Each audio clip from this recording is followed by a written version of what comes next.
এই রমজানে যদি তোমরা কলকাতার জাকারিয়া স্ট্রিটে না আসো তাহলে সত্যি বলছি অনেক কিছুই মিস করে যাবে। আর সেই কারণেই এই রমজানে আমার একটা ইচ্ছে ছিল কলকাতার সবচেয়ে ফেমাস নাখুদা মসজিদে গিয়ে ইফতার করব। তাই নিজের শহর জলপাইগুড়ি থেকে প্রায় 600 কিলোমিটার লং জার্নি করে পৌঁছে গেলাম কলকাতায়।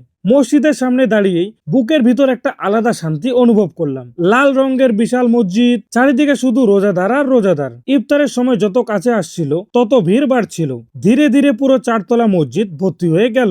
তারপর আজান দিল আর সাথে সাথে হাজার হাজার মানুষ ইফতার করছিল। সত্যি বলছি ওই মুহূর্তটা ভাষায় বোঝানো যাবে না। গায়ে কাটা দেওয়া একটা ফিলিংস, আলহামদুলিল্লাহ। তারপর আমিও ফল, খেজুর আর পানি দিয়ে ইফতার করলাম। সাথে ছিল মজার মাটন হালিম। তারপর মাগরিবের নামাজ আদায় করে বের হলাম জাকারিয়া স্ট্রিটে। মনে হচ্ছিল যেন এটা কলকাতা না, সরাসরি দিল্লি জামা মসজিদের সামনে চলে এসেছি। চারিদিকে শুধু খাবার আর খাবার, কোনটা ছেড়ে কোনটা খাবো সেটাই বুঝতে পারছিলাম না। ইফতার করে প্রথমেই ট্রাই করলাম এই স্ট্রিটের ফেমাস মোহাব্বতের শরবত। এক চুমুকেই পুরো ঠান্ডা, একদম মাইন্ড ফ্রেশ। তারপর খেলাম শাহী টুকরা, সত্যি অসাধারণ। তারপর নিলাম চিকেন ফ্রাই লেগ পিস, একদম ক্রিস্পি জুসি।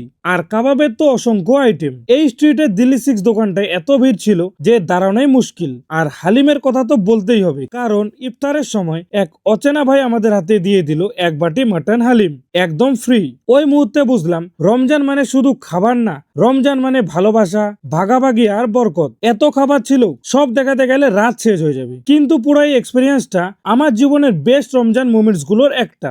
আর তোমরা যদি আমার এই কলকাতার ডিটেলস ফুল ব্লগ দেখতে চাও তাহলে এখনই আমার পেজটিকে ফলো করে ফেলো আর ভিডিওটি শেয়ার করো তোমাদের বন্ধুদের সাথে, যাতে রমজানের এই সুন্দর ভাইব সবাই দেখতে পারে। রমজান মোবারক।